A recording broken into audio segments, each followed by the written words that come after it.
Movie का start Elliott और उसकी बेटी रेडली से होता है, जो एलियट के बॉस ओडेल से मिलने उसके घर जा रहे होते हैं। ओडेल को लास्ट स्टेज कैंसर था, इसीलिए वो एलियट को अपनी कंपनी का वाइस प्रेसिडेंट बनाना चाहता था, जिसके लिए एलियट बहुत एक्साइटेड था। ओडेल एक फैमिली मैन था, इसलिए उसने एलियट से अपनी बेटी को साथ लाने को कहा था, ताकि वो एलियट और उसकी फैमिली के बारे में मजीद जान सके। ये लोग खूबसूरत रास्ते को एंजॉय कर रहे होते हैं कि इतने में एलियट को ओडेल की कॉल आती है, जो इन पे गुस्सा हो जाता है क्योंकि ये लोग 1 घंटा लेट थे।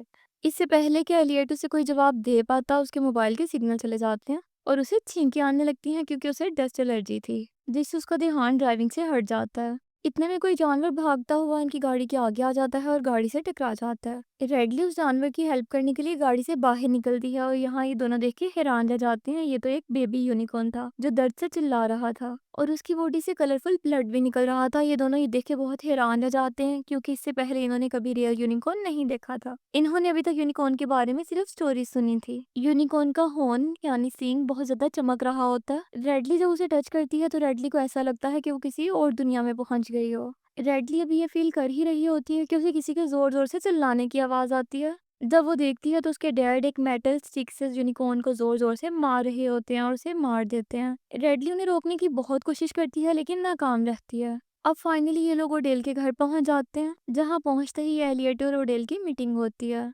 जहां ओडेल उसे बताता है कि मैंने अपने इलाज की बहुत कोशिश की, लेकिन अब मैं हार मान चुका हूँ। मैं जानता हूँ कि मैं नहीं बचूंगा और मैं चाहता हूँ कि मेरे बाद तुम मेरी कंपनी संभालो और मेरी फैमिली का वैसे ही ख्याल रखो जैसे अपनी फैमिली का रखते हो। यहाँ रेडली को हेलुसिनेशंस हो रही होती हैं, उसे लग रहा होता है कि वो किसी तरह यूनिकॉर्न के साथ कनेक्ट हो गई है, जिससे बाकी सबको लगता है कि रेडली सफर से बहुत ज्यादा थक गई है, इसलिए वो उसे रेस्ट करने का कहते हैं और वो ऊपर रूम में चले जाती है। एलियट ओडेल से बहुत से बिजनेस प्रपोजल्स और बिजनेस आइडियाज शेयर करता है। यहाँ ओडेल एलियट से कहता है कि मैं तुम्हारे और रेडली के बारे में मजीद जानना चाहता हूँ, इसलिए मैं चाहता हूँ कि आप दोनों हमारे साथ मजीद वक्त गुजारो। अब दूसरी तरफ रेडली वॉशरूम में अपना फेस वॉश कर रही होती है तो वो नोटिस करती है कि उसके फेस की सारी एक्नी और सारे पिंपल्स गायब हो गए हैं।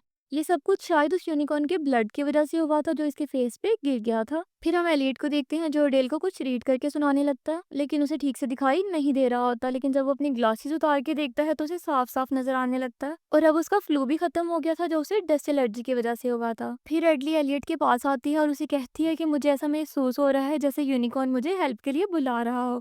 हमें यहाँ से वापस चले जाना चाहिए और यूनिकॉर्न को आजाद कर देना चाहिए। जिस पे एलियट उसे कहता है कि नहीं, ओडेल अभी हमारे साथ मजीद टाइम स्पेंड करना चाहता है। हम रात होते ही यूनिकॉर्न को कहीं दफना देंगे और फिर किसी को इसके बारे में पता नहीं चलेगा। ये दोनों भी बातें कर ही रहे थे कि इतने में इनकी गाड़ी हिलने लगती है और ऊंची ऊंची आवाजें आने लगती हैं और ये आवाजें इतनी खौफनाक थी कि सब बाहर इकट्ठे हो जाते हैं। इतने में यूनिकॉर्न गाड़ी का मिरर तोड़ के बाहर निकल आता है और जोर जोर से चलाने लगता है।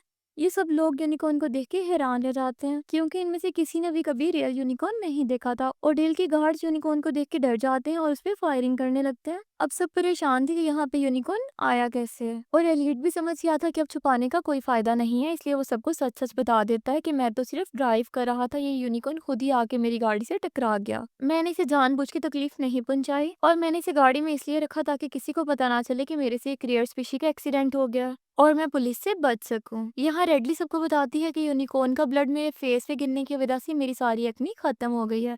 यहाँ एलियट को भी याद आता है और वो सबको बताता है कि उसका फ्लू भी खत्म हो गया है और उसकी डस्ट एलर्जी भी खत्म हो गई है और अब उसकी आईसाइट बिल्कुल ठीक हो गई है और वो ग्लासेस के बगैर देख सकता है। उन दोनों की बातें सुन के ओडेल को एक आइडिया आता है, वो अपनी मेडिकल टीम को उस जगह बुलाता है। रात को एलियट रेडली के रूम में आता है और उससे पूछता है कि जब तुमने यूनिकॉर्न के हॉर्न को टच किया था तो तुम्हें कैसा महसूस हुआ था। जिस पे रेडली बताती है कि मुझे ऐसे लगा कि मैं किसी दूसरी दुनिया में हूँ जहाँ से यूनिकॉर्न आए हों। मुझे बार बार ऐसा महसूस होता है जैसे यूनिकॉर्न मुझे हेल्प के लिए बुला रहा हो। हमने यूनिकॉर्न ओडेल की फैमिली के हवाले करके बहुत बड़ी गलती की है। मुझे ये लोग अच्छे नहीं लग रहे, ये बहुत लालची लग रहे हैं। हमें यूनिकॉर्न को यहाँ से आजाद करवा के खुद यहाँ से वापस चले जाना चाहिए। जिस पे एलियट रेडली से कहता है कि ऐसा तो सोचना भी ना, वरना मेरी प्रमोशन रुक जाएगी और मैं ऐसा नहीं चाहता हूँ। एलियट की बातें सुन के रेडली को बहुत गुस्सा आता है और उसे रूम से बाहर निकाल देती है। रेडली उदास होकर अपनी मोम की पिक्चर्स देखने लगती है, जिनमें एक पिक्चर में रेडली को अपनी मोम के पीछे एक यूनिकॉर्न की पेंटिंग नजर आती है, जिसे देखते ही रेडली इंटरनेट पे यूनिकॉर्न्स के बारे में सर्च करने लगती है,